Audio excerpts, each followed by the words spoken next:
All right, there we go. Finally, man. Yeah, man. I've been going nuts with this thing all week, trying to get it going, and it's been crazy, man. But it's when you called me on the phone about 2 3 weeks ago, I was like, wow, man, it's like a long lost brother, man. I haven't talked to you in like 32 years, man. It was like nuts. But it's good to see you, man. Thanks for being on the program, man. I really appreciate it. All good, man. Well, we played a gig last night, but my singer was like pretty sick, Yeah. so we got about 3 or 4 songs in and had to cancel the rest of the gig. Oh man. Cold as hell here last night, dude. 30s. This is Uh, Arizona. It's the desert, so it's hot during the day and freezing at night. wow. What bring me back to like the beginning, man, where like you guys started with Pierce, and then like how you guys started, and like what happened, and then you moving, and like what you're doing right now. I mean, this is like really cool. Okay, ready? Yeah, go ahead, man. You want to bring me a beer? Honey? Get my girlfriend bring me a beer. Oh, okay. Okay. So I was telling. Remember we talked about Johnny Z the other Y- day? yeah, yeah. Very first concert he had, my band opened for him, Right, and um, Prey was the name of the band. right. Okay, so right after that, he hooked up with Metallica, right? Yeah, And he asked me if I would do him a favor. right, He said, "I want you to go on the road with these guys and take care of them. right, I can fix anything. right, So go out there and fix everything and anything they need to take care of. Salary paid and all that kind of craziness like that." So anyhow, did the tour and we got back to Jersey and they took a couple of weeks off and I decided I didn't want to go back out anymore. right.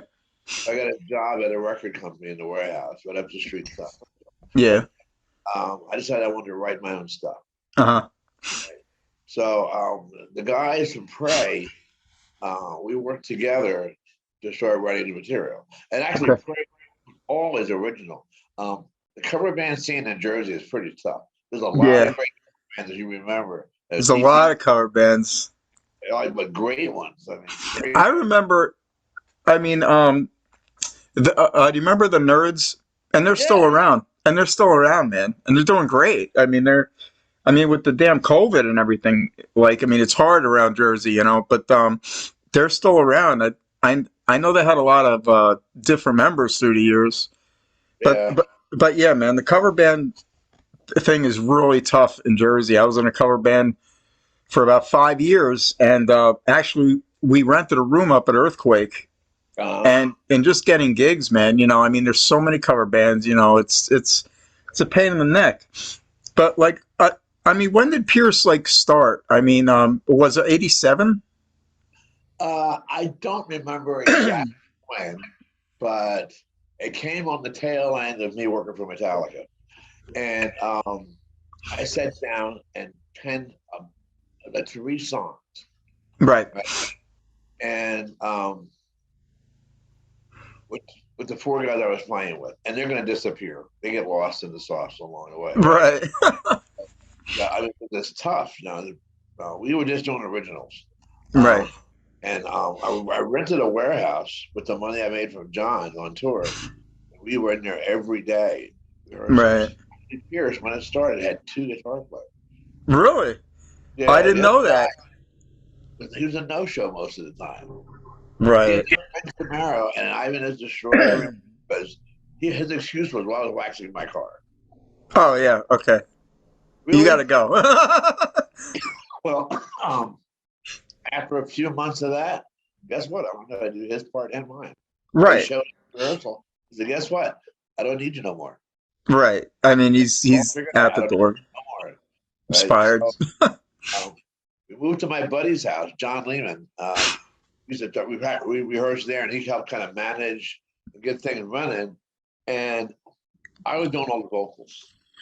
But we put a search in for a singer, and I Right.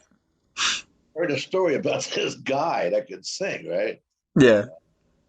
And I told this girl, "Oh, you got him. Go bring him in here." A week or so goes by. All of a sudden, the door opens, right, and this guy comes falling down the steps with a bottle of Jack and breaks it off the floor. It's like I can only imagine who it was. oh yeah, you know it. He can sing his ass off. Yeah.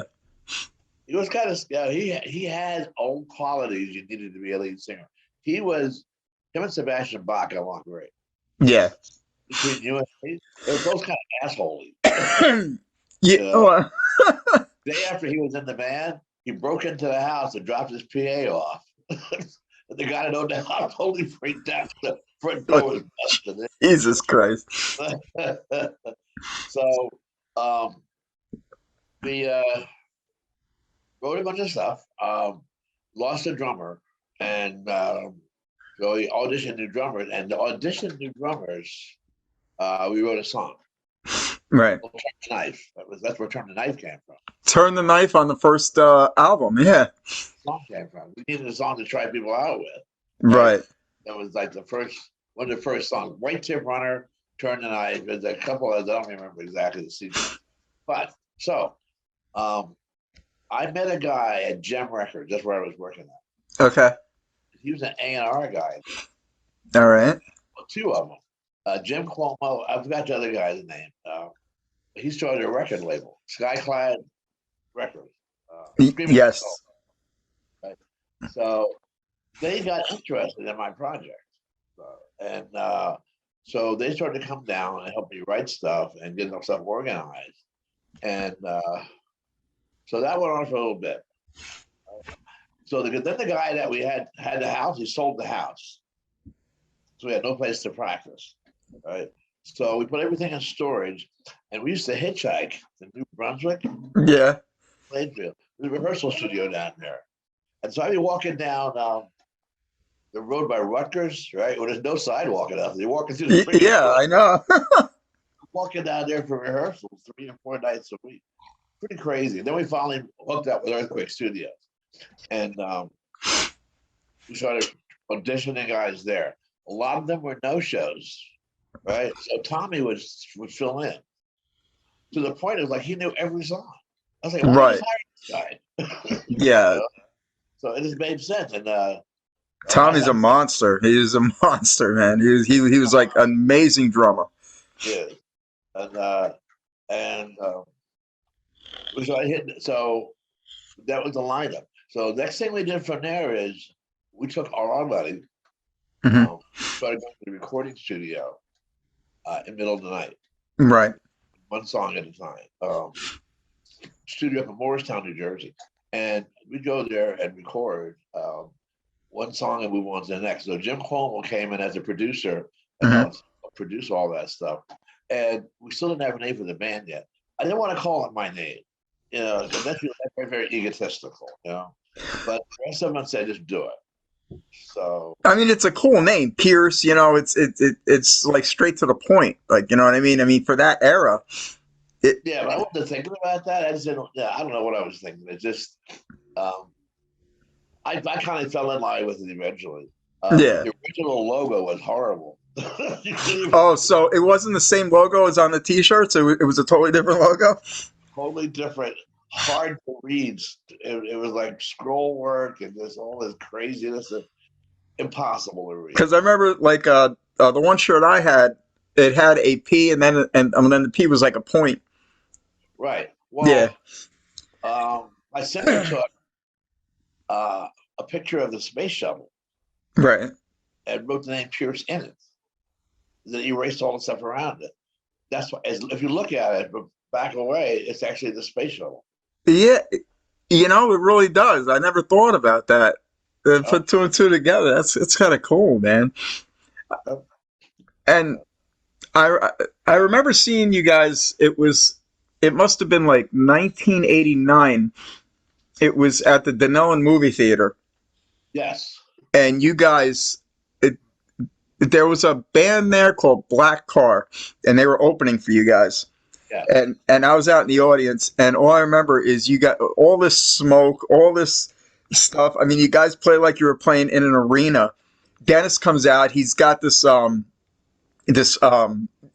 big jersey on. He throws it off. He's got no shirt. He's doing splits on stage. You guys come out. It was like bombast. It was like amazing, man.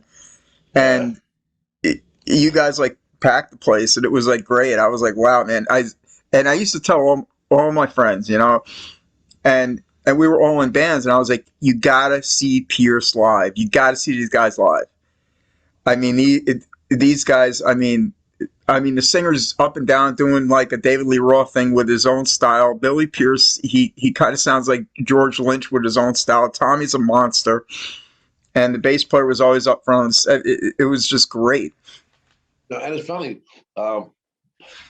Before we started playing with Tom, was it with Tommy though? It probably wasn't, because we lived in that old house still. But we used to go out and open for Cinderella. I think we played with them like 10 or 12 times. Right. And the last show we played with them, they were getting ready to go on tour. Right. So, but yeah, we used to love going to Philadelphia because you can get beer for $1. was this before Cinderella got signed or after? I know that was this before Cinderella got signed by yeah, okay. Yeah. Really nice guys. Really nice guys. Yeah, I met Tom Kiefer once. He seemed like a very nice guy. Yeah. Very down to earth. He looked at me, he said, "Don't drink too much." That's exactly what he said to me. He said, "Don't drink too much." I mean, you got to think about it. I mean, me, you, and a whole bunch of other people who were in bands at that time, we were lucky enough to live that in that time where we actually sold the tickets and we got money for what we sold and making the tapes. It wasn't, I mean, CDs were around, but they weren't popular. Right. You know, because nobody could really afford them. I mean, $17 for a CD when you can get a tape for like $5, $6, you know. Back then, record labels, CD was new. The technology was new. So, right. Record contracts back then, right, had to add the CD part into it, right? That's what I was. Yeah. So you got a fair shake on tapes. Right. Like you got to pay everybody, right? The engineer gets a percentage. Right. People that do the album artwork, they get a percentage. Producer, everybody gets a percentage, and you got to split the sales. Right. Like, I don't know what the exact numbers are, but say it costs $3 to make a tape. Right. So you get like $1 or $1.50, right? And same thing with the record. Say it's $7, you get like $2. Right. CDs cost like $30 to make back then. So they had a deal worked out where they only gave you a couple of bucks because it cost so much money. Right. That is, when the CD price came down to where it was like, what, $6 or $7? Yeah. You only had the $2. They never told you that, never changed your contract. So right. Pretty scary stuff. So. It's crazy now with Spotify and everything. I mean, nobody's really buying records, CDs, and cassettes are like out the window now. I still have my Pierce cassettes, but like all that's like out the window. Everything's Spotify now, and I still like holding the vinyl and putting it on a turntable and popping in a CD. It's still a better quality though, I think, than the Spotify. Well, when I get a minute, I don't have any here, but I'll burn you one. There's a new Pierce CD. Oh, really? Last year, it's a 2 CD. It's a 2-album CD. Oh, okay. In North Carolina, I had to send 50 or 60,000 copies to Germany. Giant following there. So we remastered and picture, the story line in there. Tommy may have one. Yeah, I gotta. So you guys can check with him. Yeah, I gotta check with Tommy because I mean, I really, I thought you guys were gonna be like the next Van Halen, the next Bullet Boys, or something like that. I mean, you guys didn't sound like anybody else. That was the cool thing. Okay, so we're getting into some stickiness here. So we had management, we had lawyers. Yeah. We had a lot of stuff going, and you could tell we had all this great gear. And when I wanted something, I talked to my lawyer, and his Italian buddies would show up with it. So I wanted a tour bus. They bought me a bus. Oh wow. 45-seater. Yeah, we remodeled the whole thing. We had bodyguards too. We Yeah. were guys, and anyway, we were slated to play, and I have the contracts here. Right. We were slated to play in Nashville, and I don't remember the place. I'm going to stick my neck out here and say the Grand Ole Opry. Okay. 2 songs and get signed to Atlantic. That was the deal. That was supposed to be what happened, Wow. right? So the night before, we did a warm-up gig in a town just outside of Nashville, and my singer and the bass player met these 2 girls and took off partying with them. The rest of us back to the house, right? Um, and we're hanging out, just shooting the shit, drinking beers. Right. Um, and it's funny, they say most accidents happen within a mile of your home. I heard this noise, right? And Yeah. half hour later, there's a knock on the door. It's the cops. And they said, you need to come down here. Right. I drove the bus over, and they wrecked the car they were in. I-10 passed over top of where we were at. Right. Giant pillars. They were like 30 or 40 feet across. She hit the lady that was driving, hit Mhm. that head on, at way over like 100 miles an hour. Oh my God. You can barely tell it was a Chevrolet, right? So she escaped with a few scratches. Yeah. The bass player got nothing. He was behind her. The girl in the back seat got 300 stitches. Jesus. The seatbelt thing, the retractable, it caught Yeah. her right here and peeled all this back. Oh my God. Broke his nose and his neck. He landed in the Jeez. middle of the street. I'm like, Oh oh boy. my So God. they airlifted her out. They took him to the hospital. We drove to the hospital, and I called up my lawyer, and he's like, "This better be good." So I told him what happened. Is like, he said, "I am so not surprised." So you keep me informed of what's going on, right? Yeah. So we sat there all night long, and by 7 or 8 o'clock in the morning, the doctor comes out. He's like, "Well, he's done. So he can't. You need to like take him home." So I called the lawyer back and said, "Yeah, we need to cancel everything from now on here." So it's pretty much of a quiet ride back. And that was like the beginning of like the separation, or Yeah, because he had yeah. to recuperate for a couple. Well, I don't know how long that took, years, right? Yeah, I know. It's funny because we had just changed the. We were starting to sound like Warren. We had changed the format of the band. Yeah. Um, it was like 5 or 6 songs we had written, and I have them here on tape. Right? Wow. And we were going to in a different direction. It's still heavy as fuck, but very cool stuff. Because I was taking lessons from Harry Leahy, so my Right. guitar playing was becoming really, really. And the solo, just everything was kind of orchestrated better. And we had a studio, an Earthquake studio. We used to record all the time. And so You guys were lucky enough to have that like luxury that you were at a studio and you were able to use the recording studio because your drummer was actually in this like we used to go to I forgot the guy's name, but he had a studio called Sahara Studios. Yeah. The name of the band was Sahara. Okay. And they had 16-track live, right? So we'd Right. go like on a Saturday morning at 9 o'clock and set up, and he'd get lost, and we'd play all day long, and just record everything and anything. All right, everything we did, was Dreaming Draw Road, the song after song after song, and every few weeks we'd go back there and do it again to see where we are before we actually use Earthquake Studios and the engineer that was there. So, but yeah, so he was laid up, so I brought Farron Fox in. Yeah. To sing, Mhm. and we wrote a couple of pretty badass songs. There were some songs that I remember that when you guys used to practice, right?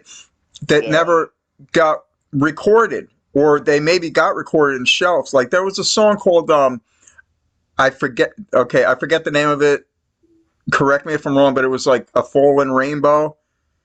Or do you remember? Do you know what I'm talking about? I'm a Yeah, falling rainbow, down, down. You know, we had about 100 songs.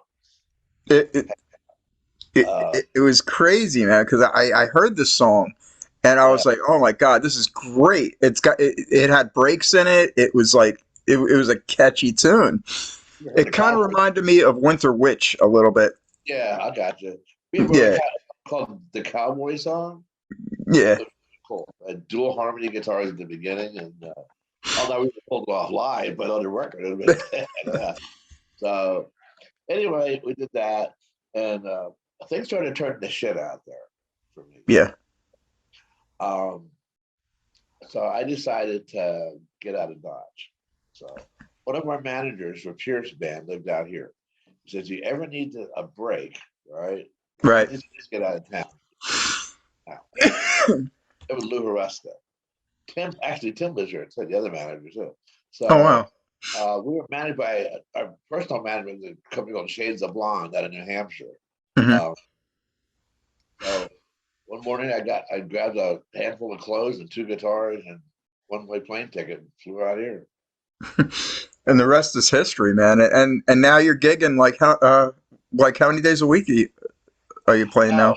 I just started this year, so I have two bands. I'm in a cover band Right. and a tribute band, and I'm Okay. about to start writing originals with another project here. So um, but you know what? This COVID thing and there's a flu bug going around. It's kind of whipping people down. So my ass has been beat up here for the past 2 weeks. Have you had COVID or no? Nope, I haven't had COVID, but I got that flu. And Right. I told my girlfriend, I said, you know what? I'm actually sick. So Right. I was actually, I mean, I just wanted to die. So sleepy, no energy. Yeah. Body aches, all that shit. Yep. I mean, it's horrible, man. I mean, I just got over COVID. Well, not. I mean, about a month ago, but I had the new strain, and it was kind of funny. You know, I was like, I had no fever, no nothing. I just wanted to go put my pants on one day, and I couldn't lift my leg, and I'm like, something's wrong, and I was getting bad headaches. So I go to the doctor. Oh yeah, you have COVID. You know, I'm like, oh great. Had to be quarantined. It was horrible. Yeah. And the worst part about it was I couldn't go out of the house, and that was the worst part about it. I mean, you're stuck in the house for I 14 work for the days, electric company here, and they're real strict. right? It's like, if you feel sick, don't show up. Just stay home. And whatever, it's 30 miles to get there. Like, if I feel weird, I don't go. And I can always work from home or just stay in bed. So, Well, it's better to be safe than sorry. I mean, I see a lot of people. They don't want to. I mean, I don't know how you are about getting the booster shot and the shot, but I see a lot of people. They're like, I won't get the shot. I don't want to put that in my body. And it's like it's crazy. I had the shot and the booster shot. I come back from a cruise and then I get sick. yeah, but you know what? My singer, the female singer, a band called Yeah. Sweet Matt, they don't do the shot thing. So, and it's scary because we're trapped in my garage twice a week and on stage doing. I mean, like we do concerts, working theater, Yeah. all these big giant stages.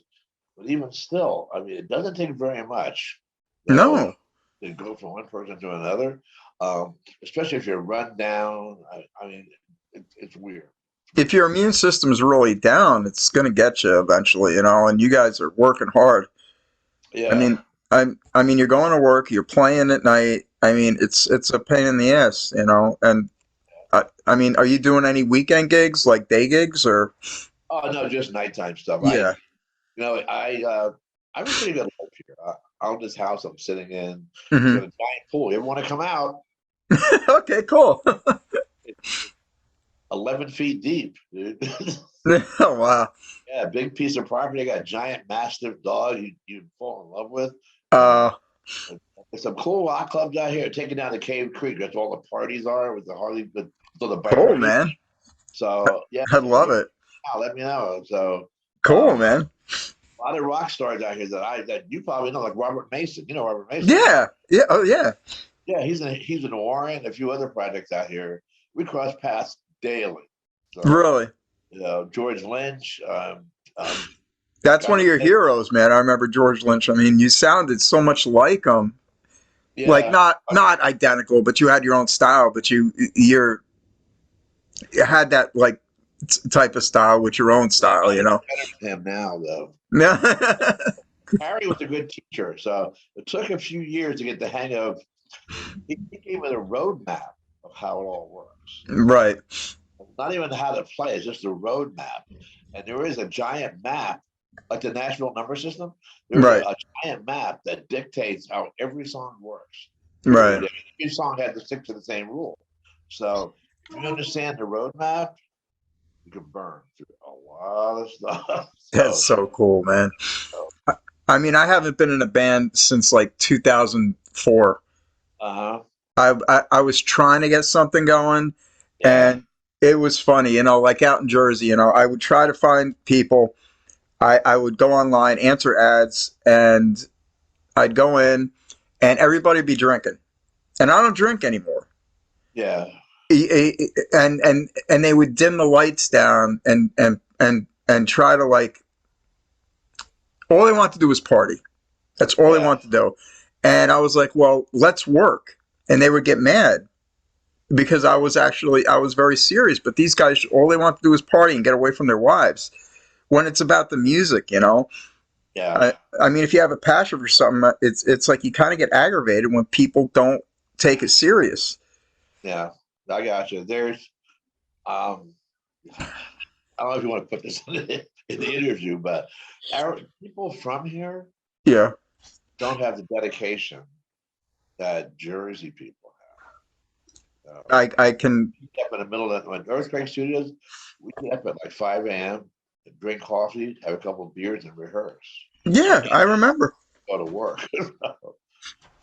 And then we I, get home from work and eat supper and rehearse until midnight. We did that every day. yeah, Uh, uh, no, that's why you guys were so tight. I mean, you guys were a very tight and good band. I mean, I remember.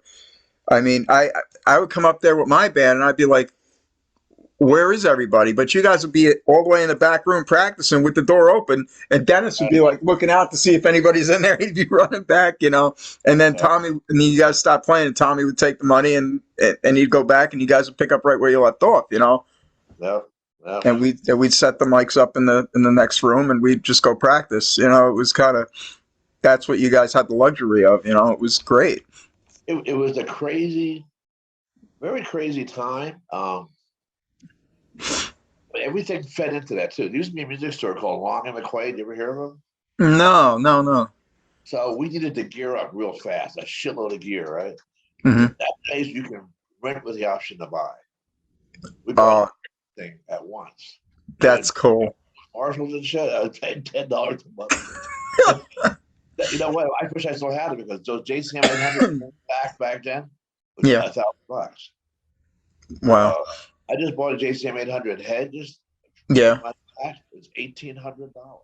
God. So, It's crazy now. I mean, where did you guys go for equipment like back then? Like at a lot of places. I mean, because they didn't have Guitar Center. Sam Ash was like not that popular back then. Like, did you guys go to Rondo at all? I mean, you remember like a little bit. They didn't have. Well, at Long and McQuaid, we went for all the big stuff. right? Harmonizers, all the multi-effect processors, racks, heads, amps. I think the bass player used 4 cabinets, Pierce preamp, power amp. Yeah. A lot of gear. Animal cases and all. String was walking across the street to Scotch plays music. Yeah. If you He was a good guy. go over there. Yeah. There's a mural of the Pierce band on the wall, giant size. Yeah. Covers one whole wall. I walked in there a couple of years ago. I was like, "Holy shit, check that out!" So, crazy stuff. You know, remember Joe Loria Music? Oh, over at Loria, yeah. Yeah. That was in Edison, I think, right? I don't. I'm trying to think because I've been there a bunch of times. I think it was in Edison, off of Stelton Road. Guy in Cranford. Yes. He was like a Joe Satriani guy. Right. He was a cool guy to hang out with. Remember Ken Fisher? You ever meet him? No. The name sounds familiar though. Train wreck amps. Okay. They're like $10,000 a piece. They're totally handmade. But we used to go to his house and he'd work on my gear for me. And while he was like eating cookies and smoking weed, he used to work for Ampeg when used to be in Newark, and they moved, and he didn't go with them. So he No. decided, yeah, he helped invent the Ampeg SVT. So he Oh was wow. like Einstein looking dude, like hair everywhere. You start talking to you, it'll give you a headache because he's just like really deep in all this crazy stuff. His amps have something special about them that nobody can recreate. It's got like a deep sound, or It's just something, I don't know, something he did. He made the cabinets, the head cabinets and all. yeah. $10,000, $20,000 for a head. Some amps are not for sale, period. So Really? company in Europe that's making recreations of it, but they can't get that down. No. So there's just some magic. I remember walking in there one day, he had a 5-watt Fender amp, Yeah. up to a Marshall cabinet. He's like, check this out. It's like loud as fuck. He grabs another cookie and they can play it. It's a piece of work. I run a corner from him. They did custom guitar work, the inlay work for Richie Zambora. Yeah. That guy did the stars on his guitar. The guy around the corner. Over by Laurie, all that Laurie area. Yeah. So, Everybody went there back then. It was like, it was such a good time, man. I mean, the '80s was great, and into the '90s it was great too. But I don't know. What do you think about like the music scene now? I mean, in Jersey, it's kind of dead. Tommy says he plays a lot, but the bluesy stuff. Yes, Tom is playing a lot. Yeah. It's not. I remember it used to be like 20 or 30 clubs. You could go out on a Friday and not come home until the next day and hit like 10 clubs. I know. That's how it was back then. Bands, Colonel's Garter, Escapades. You go down to Fountain Casino. Remember that place? Yes. I saw Alice Cooper there. Oh, wow. Remember L'Amour's? Oh, my God. Yes. L'Amour's, Club Benet, Birch Hill. I mean, all those clubs. I don't know if L'Amour's is reopened. They've been talking about it's not going to be the same.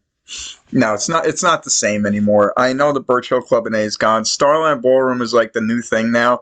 Yeah. Everybody goes there. I mean, it's okay. It's the old Hunka Bunka. I never went to Hunka Bunka, but it's like the old Hunka Bunka, and they redid it. And they made it a. I mean, I saw a bunch of bands there. I saw Wasp there and a couple other bands, but it's not the same. I think the last here is not either. When we went tour, there was like quite a few clubs here. We toured. Now there's not that many, but if you do originals or concert style and stuff, yeah, different places. There's a casino. Yeah. We went just the other day to see Warrant, Winner, and Skid Row. Nice setup. It's outdoors. Yeah. Which in the summertime be nice. In the wintertime it sucks. But how was Winger? Perfect. They are. I'm so sick of people putting down Winger because, like, I mean, like in the '80s, a lot of like metalheads, they used to put down Winger, but I mean, they're like top notch musicians. I mean, I don't know if Ron Morenstein I'm still playing drums for him, but Kip Winger's he's one of my favorite drummers. He really is, and they're one of the only bands that have all original members. Yes, that's why they can sound like they sound. They sound great. So I mean, they're Jordan Ziff. Have you heard of him yet? No. He's the new lead guitarist for Rat. He lives here around the corner. It's this kid, right? Oh, really? He came out and did a Winger song. He took Red Beach's place on the song. Really? Yeah, it's pretty cool.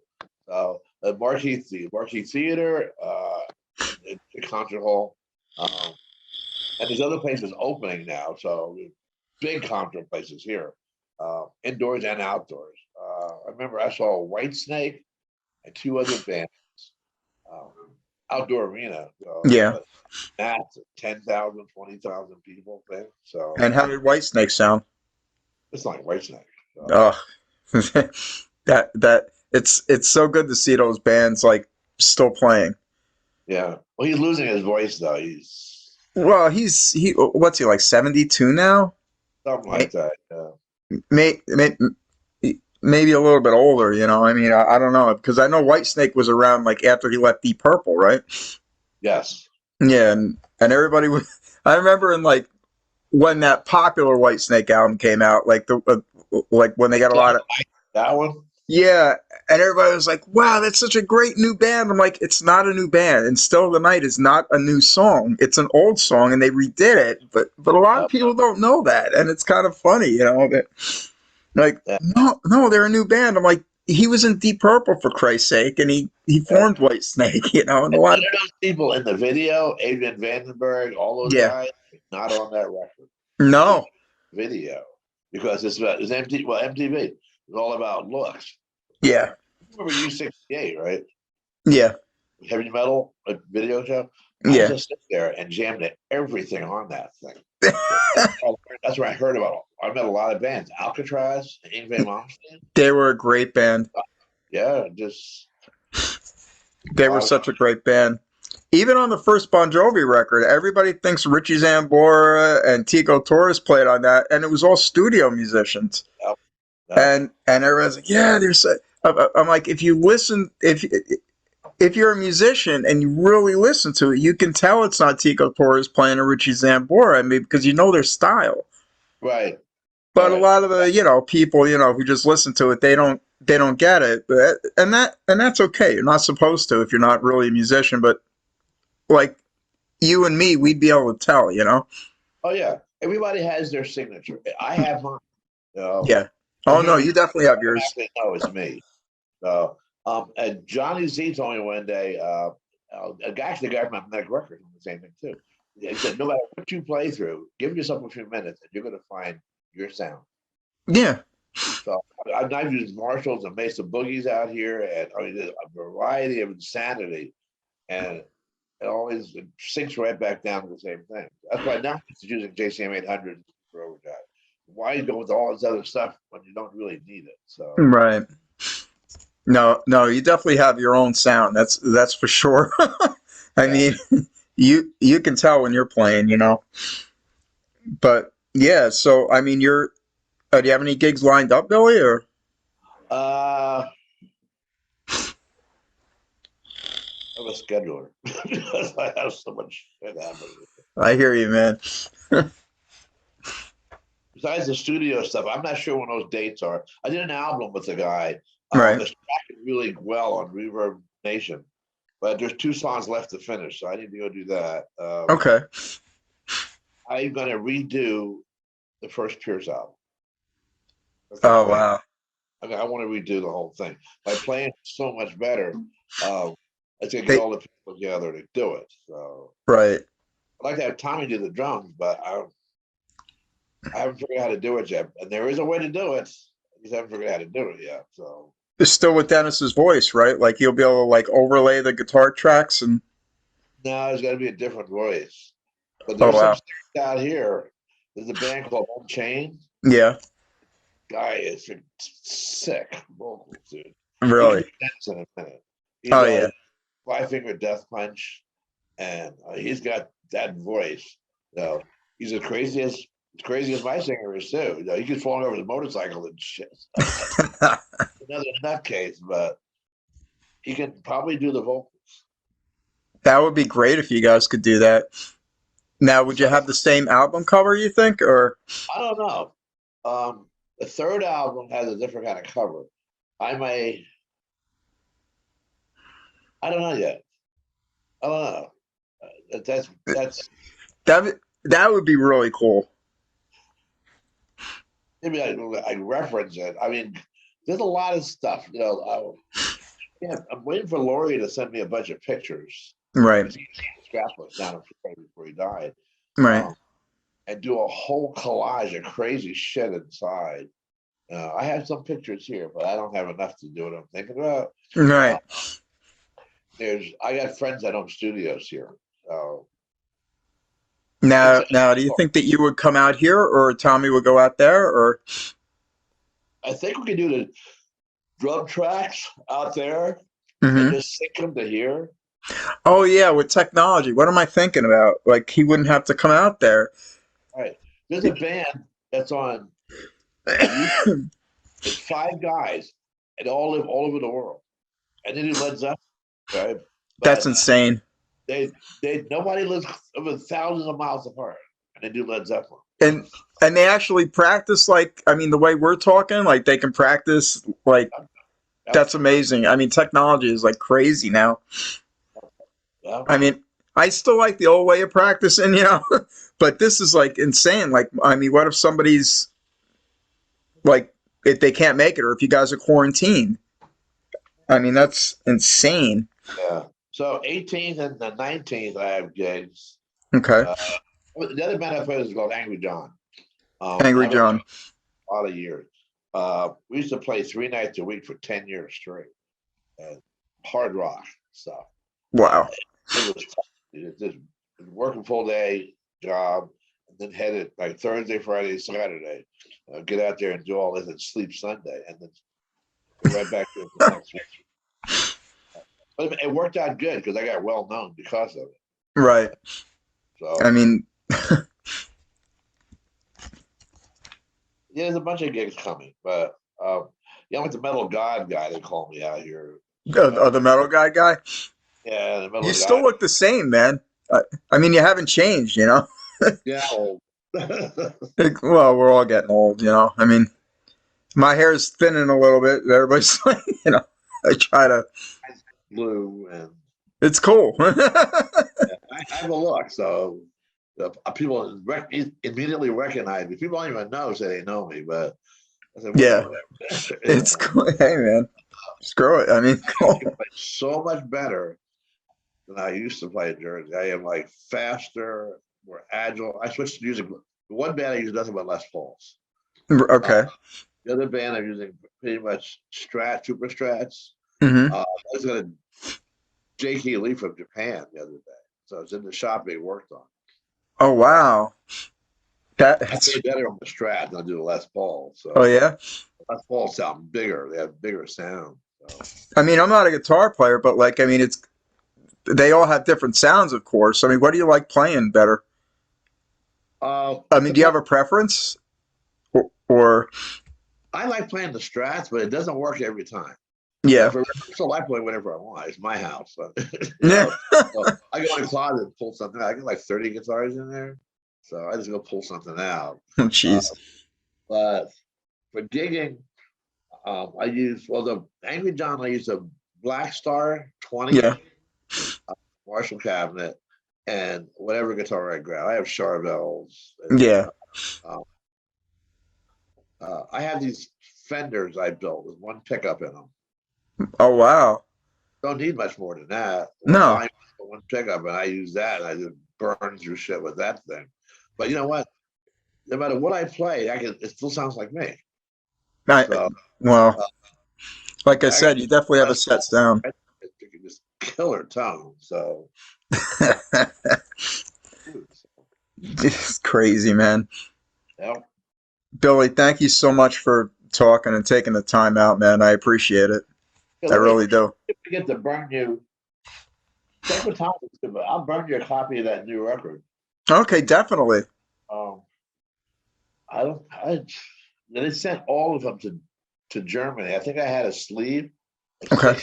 I distributed all the guys and stuff. So Oh, I'd love it, man. That'd be great. I mean, I still listen to CDs. Everybody thinks I'm nuts because I don't have Spotify and any of that, but I still listen to records and CDs. People think I'm nuts. yeah, I'm like, I took the Pierce tapes, yeah, the Harris sessions, with all yeah, those songs on them. Because we did a lot of material, and I and converted to digital. yeah, It would last longer. yeah. I could revisit that stuff anytime I want. So I Well, don't know. that's kind of what I did too. I had the old Pierce tapes, right?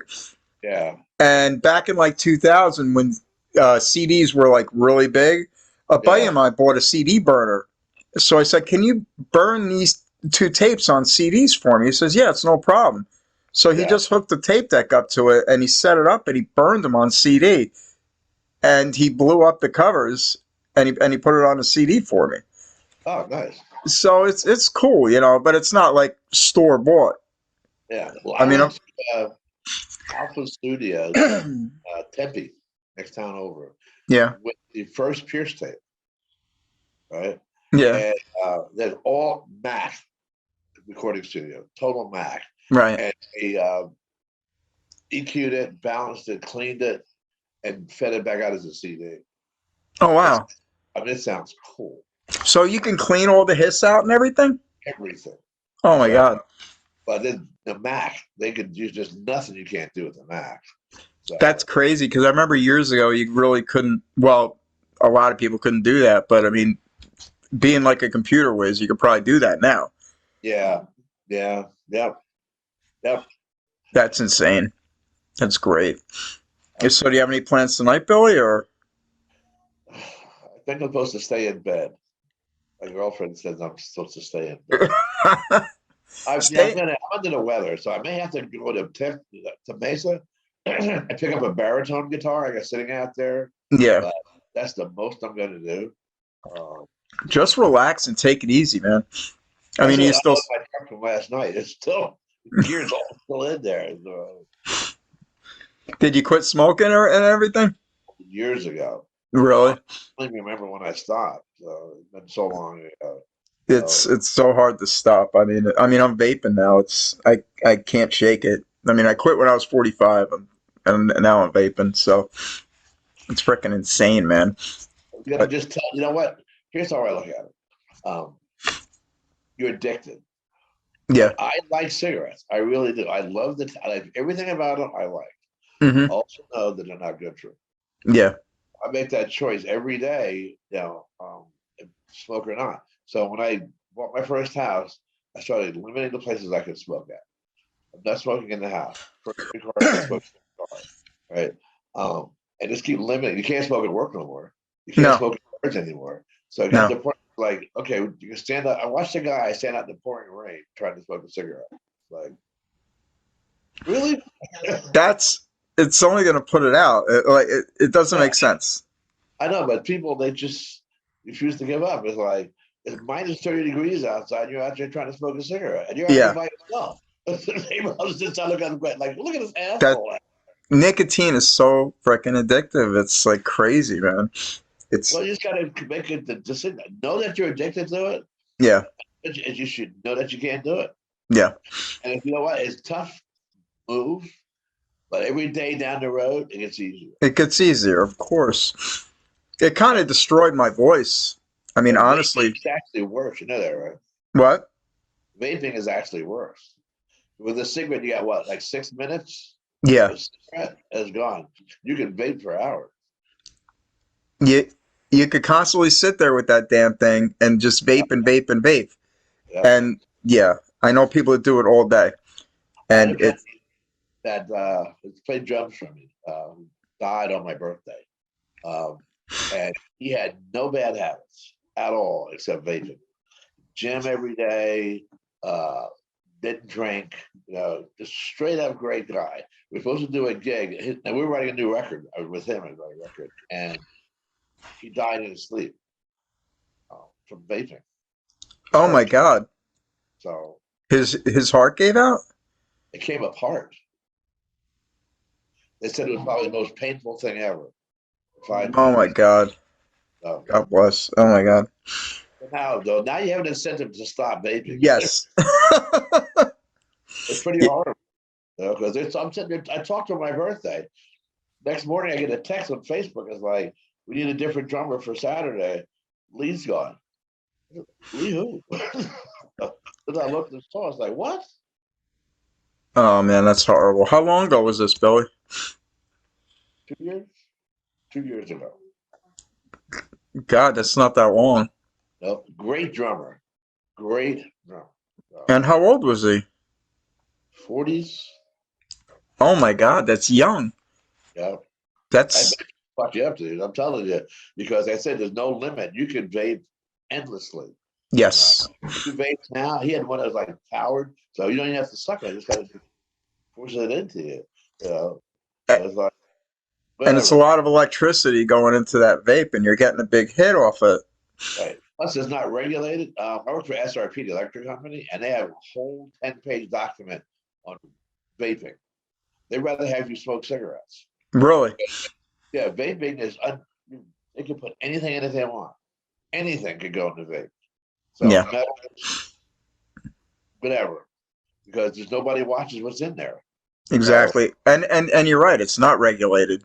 no, It's not, and it sucks. When I was married to my first wife, I quit smoking for 5 years, and then we yeah, got a divorce, and I picked up smoking again, and I'm like, what am I doing? But then that first cigarette, I was addicted again. It well, was that's how cra- it is. it was crazy, you I can't do know. cigarettes. You know, I mean, I might pick up a cigarette right now and like it, but I Yeah, know it's not good for me. I don't yeah, like having that cigarette smell all over me. None of that stuff anymore. I tried vaping, just wasn't me. There's too much work, and just the middle of the night you get up and vape in the middle. It's just can't be yeah, good.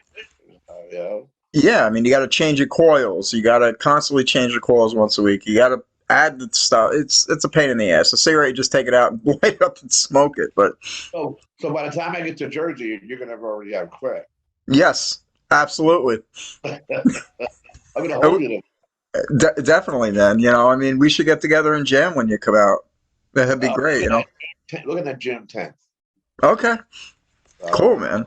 the 14th or so. Let me know when you're coming down, and we'll all get together, man. It'll be a Well, lot of Tommy's fun. booking gigs for me, so we're gonna play together. So uh, Cool. we'll see. Okay. I'm gonna go see some people I haven't seen in a while. Remember Yeah. John Ballard? You know John Ballard? Yeah. Yeah. He lost. I think he lost his house and stuff. So Oh. last time I was out there to see him, um, he has a shitload of recordings of stuff that him and I have done and I've done, and Yeah. his house is like falling apart. You can't use the basement anymore. Three of the bedrooms are just totally trashed. Yeah. Um, and I think you're just living in the living room and the one bathroom in the kitchen. That's the only thing you can use in the house. And the house was paid for. And he got a second mortgage on it because he needed the money. Um, he didn't step up when the computer world entered. He's an offset press guy. Yeah. So the technology passed him by. So why pay somebody to do what a computer can do? Absolutely. I mean, So last I heard is that he's in a home. But oh, I have to check. Um, Mike Sankey, one of his buddies, and Lynn Warren, there's a couple other people out there uh, to kind of keep me in the loop on what's going on. So right. I need to go check and see that because He's an old friend. I mean, you gotta. I mean, that's. I mean, the good thing I like about Facebook, you're able to like interact with people that you haven't interacted with in a long time. Like find people that like you haven't found in a long time, and it's really kind of cool. But unfortunately, some of the people that you're interacting with, you find out somebody had passed who you all used to hang out with or even play in a band with, and it's just I mean, it's just sad. yeah, Um, he doesn't have a cell phone, really. a computer, nothing in the house at all. That's like a necessity now. I mean, that's like, That's, like I said, he just has none of that technology. He doesn't understand any of it. So how that happened, I don't know, but it happened. So his friends keep me informed. Bobby Pink, remember Pink? hmm yeah, He killed himself, right? yeah, I Yeah. think so. He couldn't. I talked to Diane and her daughter, and it's like he just he just never adjusted to normal life after being in Vietnam. Well, Uh, yeah. So that's, I mean, I can't imagine what that's like. I was never in that situation, but I mean, the post-traumatic stress from that, I just can't imagine. I mean, it affects everybody different. It's a yeah, shame. It's a, he had some stories he told me. They used to go into town hand to right. hand and kill everything that moved. That was their job. Right? The little kids, animals, it didn't really matter. Um, because they could all been carrying bombs or something. You know, you Yeah. just don't know, right? The one time they didn't, the girl had like a little backpack on her. Yeah. Yeah, but there was a bomb. So they went back and so I mean, how do you live through these that? You know, I couldn't imagine having to do that. I mean, it's hard to live with yourself when something like that is going on and you're yeah, seeing all that. That's something that sticks with you for the rest of your life. absolutely. You know, he said his partner used to cut off people's toes and hang them around his neck as a necklace. Oh my God, his partners used to do this. Yeah, it was just pretty crazy shit. So, Yeah, you got to be a certain type of person to be dealing with that, and I mean, I can't even imagine it. I mean, that's crazy stuff. absolutely. Unfortunately, there's some people out there that enjoy doing that, which they're kind of sick. Yeah, he But has you a. know, I mean, But that's I got a nuts. buddy here who's the ex-Green Beret. He's my bodyguard and stuff. Oh, And he okay, that's cool. twice a week. He's a little guy too. He's only about 5'2" or 5'3". Um, but you probably don't want to mess with him. So, but Oh, he goes to therapy twice a week to keep himself in check. oh, really? Yeah, yeah, And he was in Vietnam? yeah. Jesus Christ. It's the little guys you got to really worry about. Like, you know. So all of this self-defense shit. I mean, yeah. We went to Abilene, Texas. Yeah. I gave my son a Harley, so he lives in Alabama. So we drove halfway. So Abilene, Texas is halfway between here and Alabama. Hmm. He gets in my car with a handgun with a 50 round magazine on. Oh my God. I'm like, what the fuck is that? That's fucking crazy, man. Just in case. That's the kind of guy you want on your side. You know what I mean? He's got my back on every level. So That's cool. he has an arsenal of stuff. So he's a cool dude. He's a very cool dude. So Oh, I'm sure he is. That's great, man. God, Billy, thank you so much for being on the show, man. I really appreciate it. all good, brother. All I good. I mean, it's really good to hear from you. Like I said, it's like hearing from a long lost brother I haven't seen in 32 years, man. You know, You'll see me soon enough here in a minute. So tell me definitely. when you're Les Paul. Come on out because I'm ready to jam or something. And yeah, ask him about that double CD. He should have one. Yeah, I'm definitely gonna ask him because I'm gonna have him on next week. I'm gonna have Yeah, Tom I on can next week. finish something if not. All right, yeah, I'll definitely ask him because I mean I loved Pierce. I mean, you guys, and I told Tommy this. I thought you guys were going to be the next big thing. I mean, you guys, you know what I liked about you guys? You guys had each person in the band had their own unique sound. You guys didn't sound like anybody else. Yeah. Well, between you and me, and you don't have to put this out there on your page, but Tim, the one manager, Yeah. uh, I met him. I went to college here for electronics, so I went to his house, is right by the college, and he handed me this folder. Hmm. He said, "You want to see what you guys missed?" I said, "Yeah, show me." It was the contracts, the preliminary contracts to get signed, and it was Oh my supposed to God. be Paul Stanley and Gene Simmons Yeah. at the Grand Ole Opry, and then play the two songs and then fly to California to get for the regular deal. Oh my God. All that was missed it by one day. So Jesus Christ. Oh my God. that's okay. These things happen, right? Yeah. Uh, I mean, you want Gene Simmons on your side, you know? I mean, that would have been great because yeah, he discovers a lot of bands. yeah.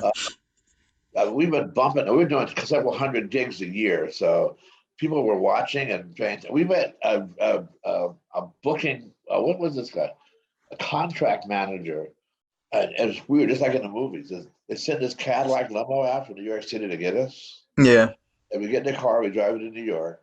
And it's a little hole in the wall building, right? And it's the secretary sitting there front, doing her nails, right?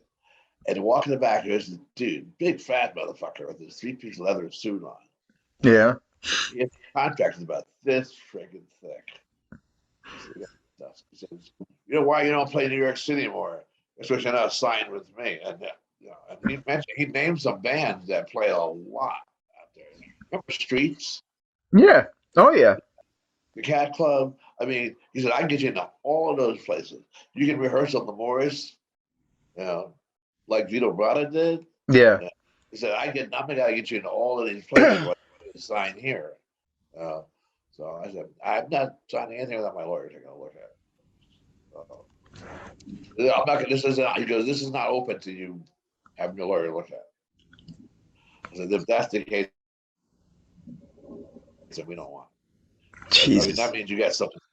That's what that tells me. So, That. Oh my God. one of the You. weird things, like the other thing is like, we had bodyguards everywhere. Right. Where were they the night of the accident? Yeah. Yeah. That. Things would have been a lot different if there wasn't that accident. Yeah, yeah. I mean, I The, said we were about to turn the page onto something new kind of music, and it was badass. So I know. it I happened. I mean, like I told you, you guys had a different sound. You guys didn't sound like other metal bands. You had a certain set sound. Yeah, I mean, you didn't sound like Slaughter. You didn't sound like all these other bands with these screamer singers. I mean, Dennis sang. yeah, He yeah. actually sang, and I don't know. There's an old story. Let me ask you a question about this. Oh, I used to hear a lot of people say, "Well, Dennis, he wasn't really a good singer. Billy Pierce taught him how to sing." not true. Oh, okay, good. Okay, I wanted to get that out to everybody. Yeah, I taught him patience. Right. He would just as soon whip your ass and talk to you. He Yeah. was that guy. Yeah. But he big Elvis Presley fan, Yeah. massive Elvis. So he used to warm up to Elvis Presley. So, Yeah. then the other stuff, when we started hanging out with other bands like Skid Row and stuff, we Hmm. started warming up with that kind of stuff. It was weird. We started making these rounds, like Zach Wild was one of my Hmm. buddies.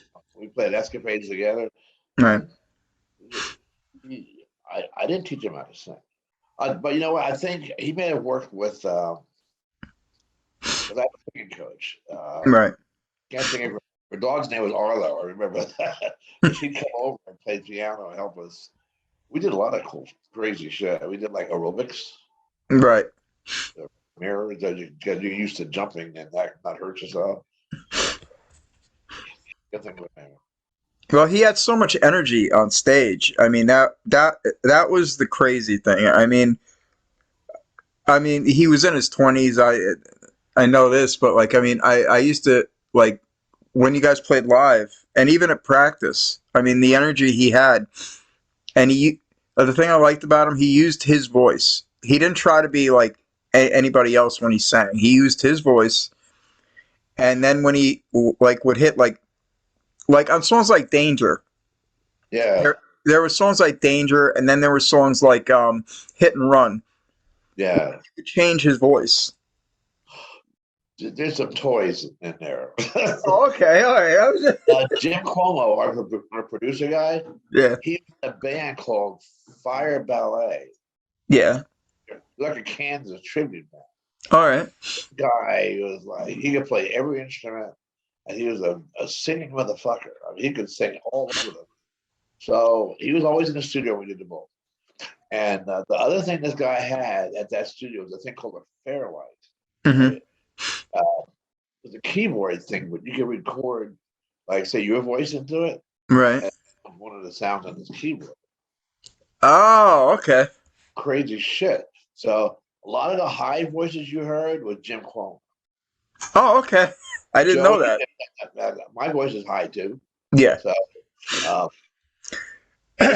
we did like 10, 20, 30 vocal tracks to make them thicker and bring all that shit together. Right, right. Yeah. I mean, the second So, it the second and the first album, like what about the song Nightwear, where he would sing in the normal voice and then he would like have that Brian Johnson, Tom Kiefer voice at the end? The guy made him go outside and run around the block. Really? The other part, yeah, because the I, lowers your voice. I had that. I swear to God, I heard that story. I think Yeah, I, it's like I I think you your told ass me that outside. one time. It was funny. I'm like, what? And I did when we did Run Silent. Right, Yeah. there's no overdubs in that song. We just did it. Right, the Right. first time we did it, I made a mistake in the solo. The guy said, "Well, just patch it from there." I said, "Well, we can't do that because I don't know what I just make this shit up as I go." Right. Well, it's a short song. Let's redo it from scratch, and you come see me when we're done. I said, "All right." So I went back. It was weird because I put a pickup in a guitar and held it with duct tape to do that song, and Yeah. then I wanted a certain sound. Um, Anyhow, we did the song, and about midnight when we wrap it up, he gives me this piece of paper. Right? He says, "I called this guy. You're gonna take lessons from him starting tomorrow." That was Harry Levy. Okay. So it happened to be he was close to my house, it's 5 miles away. Right?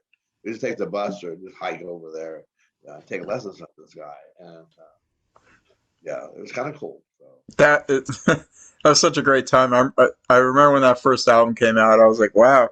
And Tom was like, "Yeah, we got this album out, man. Call SOU," you know. And I it like the was. first one better than the second one. The second album, we were not all in the studio together. We're all Oh, in you separate. weren't? No.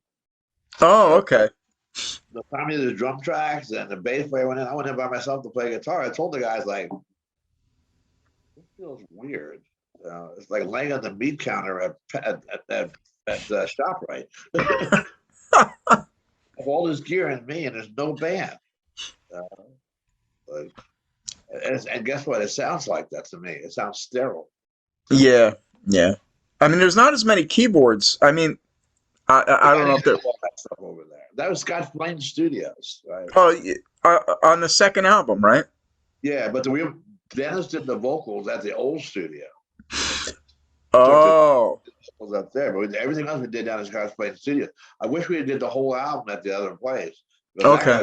guy, not, he sat there to smoke weed with us and just like he was frantic behind the board. He was like doing all this kind of crazy shit, but it worked. The magic of how that guy was just getting shit done was pretty incredible. He was like part of the band. Yeah. So He made everything happen. yeah, he sure did. He made it fun. Yeah, I know. I mean, we get there like 8 o'clock, 7 o'clock, I guess. Except Yeah. on 2, 3 nights a week. It costs us $10,000. Wow. We paid for it all ourselves. Oh, well, Uh, you guys worked your asses off, and everything that you made off of the band, you put back into the band, yeah, and that's how you're supposed to do it, man. A lot of people. I'm not going to say who, but a lot of bands, they would just blow the money and not put it into the band and use their personal money. And I know that you guys probably used your personal money too, because that's what struggling bands do. yeah, yeah. But I mean, that's the nature of the beast, man. I mean, that's what you did back then. Yeah. I Yeah, mean, you all were that hard. building earthquakes, all that carpeting and Oh, light. God. The band, we flipped the money for that and then get all the labor ourselves. Yeah. Sheetrock and my buddy Mike Fish, my business partner. He he built ships for a living. Okay. I mean, like cable carriers across the ocean. So he's real handy. Uh, he helped design the open stage that would drop the cables and all that crazy shit. I remember coming to Earthquake in the daytime. Um, I would take a half a day off work and I'd just come up and I'd say, "Tom, can I rent a room for an hour? I just want to practice," because I couldn't practice at home. So Yeah. he'd have me a pair of sticks and he would just say, "Don't worry about it, Tom. Just go in the back room and practice." And I'd be practicing and I would hear like jigsaws in the next room. And I mean, they'd be building a stage, for the other room. I remember I wanted to a band I was in one time. They I wanted to record a song. I wrote a song called "Break the Ice." They did not want to record it. They didn't like it. They thought it was too poppy. So I Yeah. came up there and I asked you. I said, "Look, Billy, can you help me out with this song?" And you said, "Yeah, come in the morning." And we went in a little sound room, and you just helped me record the song. It was just some guitar parts, but it was kind of cool. I mean, the song never went anywhere, but it was just you guys were all very generous and genuine. You know, you weren't like a lot of other bands, and I'm not again, I'm not going to say who. I mean, a lot of the other bands, you know, they had like attitudes. You know, they thought they were rock stars. You know, they had that attitude, but you guys were like always very generous. You know, like if a, if somebody wanted to come see you guys and they didn't have a ride, Tommy would make sure they got there and got home. Yep.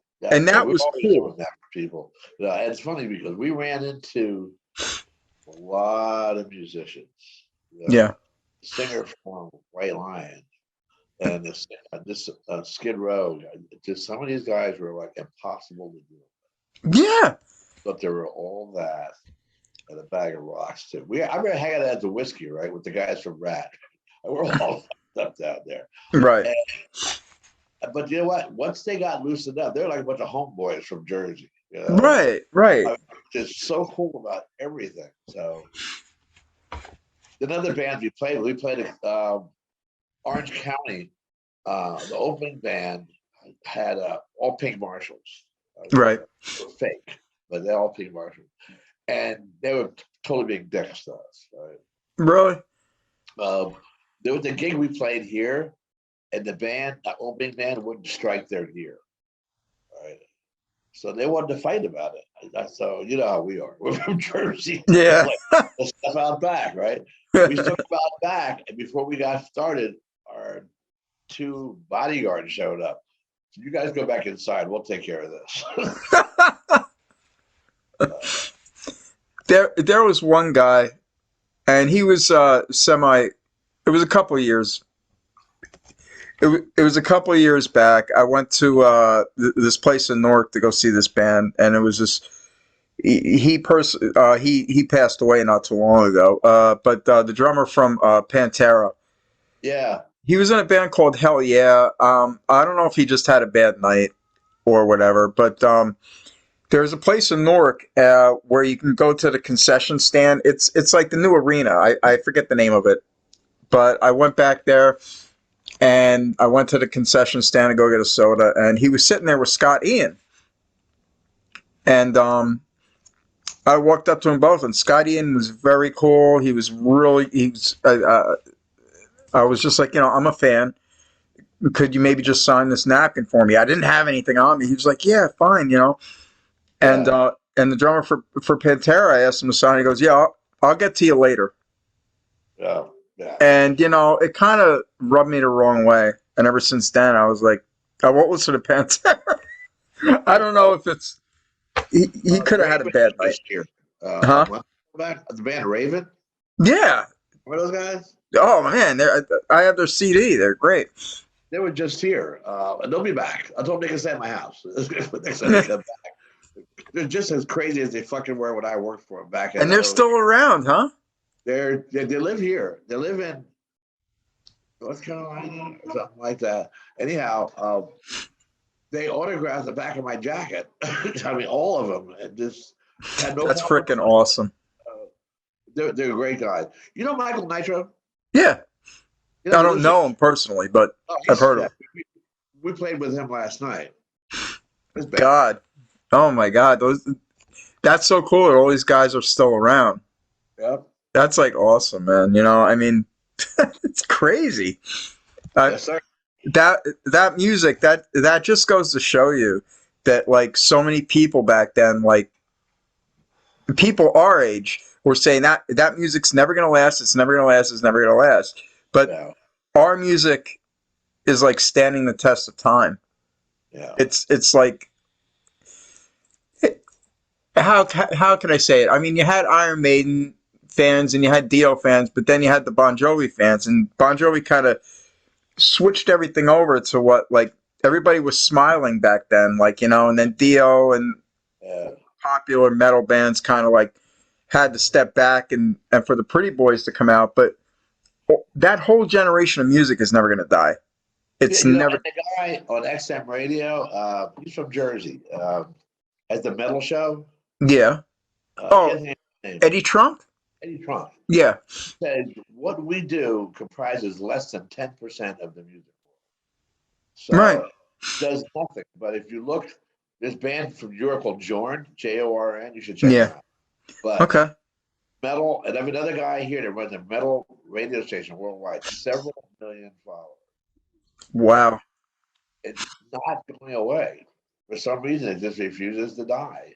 There's And such a huge market for this music. yeah, Be- because you know what? You put it on your stereo or you listen to it on Spotify, it still sounds fresh. yeah, It still sounds fresh. It's not like, uh, and I loved Buddy Holly, and I loved the Big Bopper and Fats Dom. I love that stuff. But if you listen to that in the '80s, it didn't sound concurrent. It didn't right, sound like. But I mean, you put in like Down Boys, or you put in like Last in Line from Dio, or some yep, Judas Priest or Dokken, like the Kiss of Death from Dokken. It still yeah, sounds fresh, yep. I and don't it's listen to still. my car, dude. I Yeah. get my car in my portable studio. I crank up everything on, and I have all that old stuff. So EZO, loudness. Oh, easy. Oh, God. They were great. I on tour. So Rat, I have all the Rat stuff. I have all the Dio stuff. Oh, Uh, God. I was so upset when Dio passed away. I was like floored. I yeah, was that that was a big hit. Even Janie Lane from Warrant, like I mean Kevin DuBrow. yeah. I mean, I thought he had a great voice. I mean, So these he things happen, though. It's like, I mean, Jamie yeah, Lane couldn't. Another guy that couldn't come to terms with reality. yeah. Keith Emerson did. He took himself out too, right? Really? Yeah. I didn't He know said that. he could be better than he was. He couldn't come to terms with that. But Keith Emerson was a badass. I got to tell you, you know, Yeah, yeah, all the keywords. He was killer keyboard player. But once again, it's that situation where he couldn't come to terms with himself. So yeah. I have a buddy of mine. He's like my age now, and his band is finally starting to play out after all these years. His band's starting to play out and get popular, but he says he doesn't know if that's what he wants. I said, well, you're happy enough to get what you want, and this is so cool, man. Just do it. yeah. And he doesn't know what he wants to do now.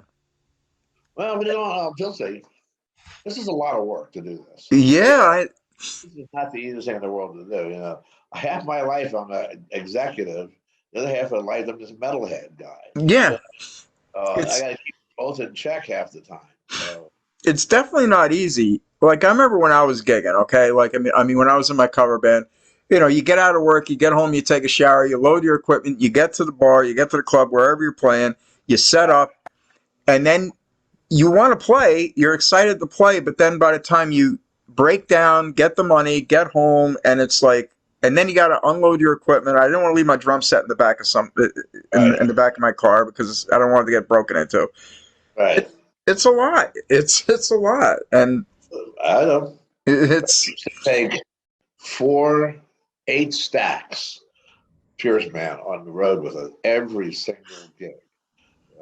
That's a lot of gear to move. Nothing yeah, downstairs at Earthquake Studios. As we don't yeah. have nothing outside, but all back upstairs every single night. So It's that's a lot of work. I mean, and all you gotta do is pay somebody a little bit of money and give them free beer, and they'll do it back then. And I mean, that yeah, was that was that was the yeah. life of a We had a roadie. crew. There was a 3-man crew besides the band. We all Yeah, helped. All 7 of us together. right. Got it done. So I remember you guys played Escapades, and there was a bunch of other bands, but you guys definitely stuck out. Like I said, it's a small stage, but you guys worked it. You yeah, guys, you guys, I, I, I, I literally thought that you guys were gonna blow everything up the way you guys were playing. I mean, it was just everybody else is up there doing like this glam thing, and you guys just went up and you were like, dang, it was like same thing, I mean, you guys were just on fire. yeah, It yeah. was it was crazy. Dennis comes out behind the amp, and you're up at the front of the stage, and you guys worked it. It Yeah, was great. those are great times. I mean, a Oh, lot of work, yeah, lot, lot of work, but it was. But when you went to play, it was worth it. It was definitely. Yeah, man. I mean, people at the front of the stage watching you play, people that come just to see you. It's fun. Yeah. It's like a shot of adrenaline when you get up on that stage. It's like it's great. Yeah. Yeah. But th- Billy, thanks again, man, for being on the show and taking your time out, man. I really appreciate it. All good. I'm gonna edit. I'm gonna edit this and I'm gonna post it. Well, I'll see you soon enough. So, like I said, Definitely, man. Let me know when you're coming down. I want to come see you, man. Definitely. Looking at June 10th. Okay.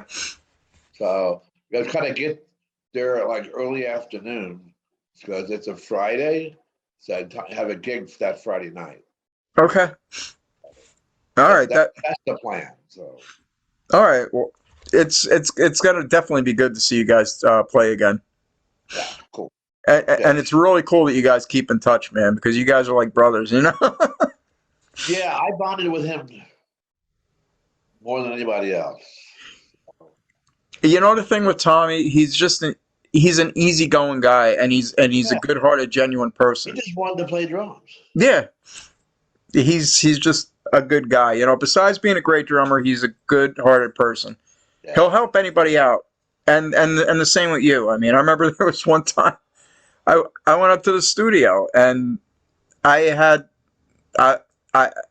couldn't go home at a certain time, and I said, Billy, can I use the shower? And you were like, yeah, man, just go use it. Go take your shower.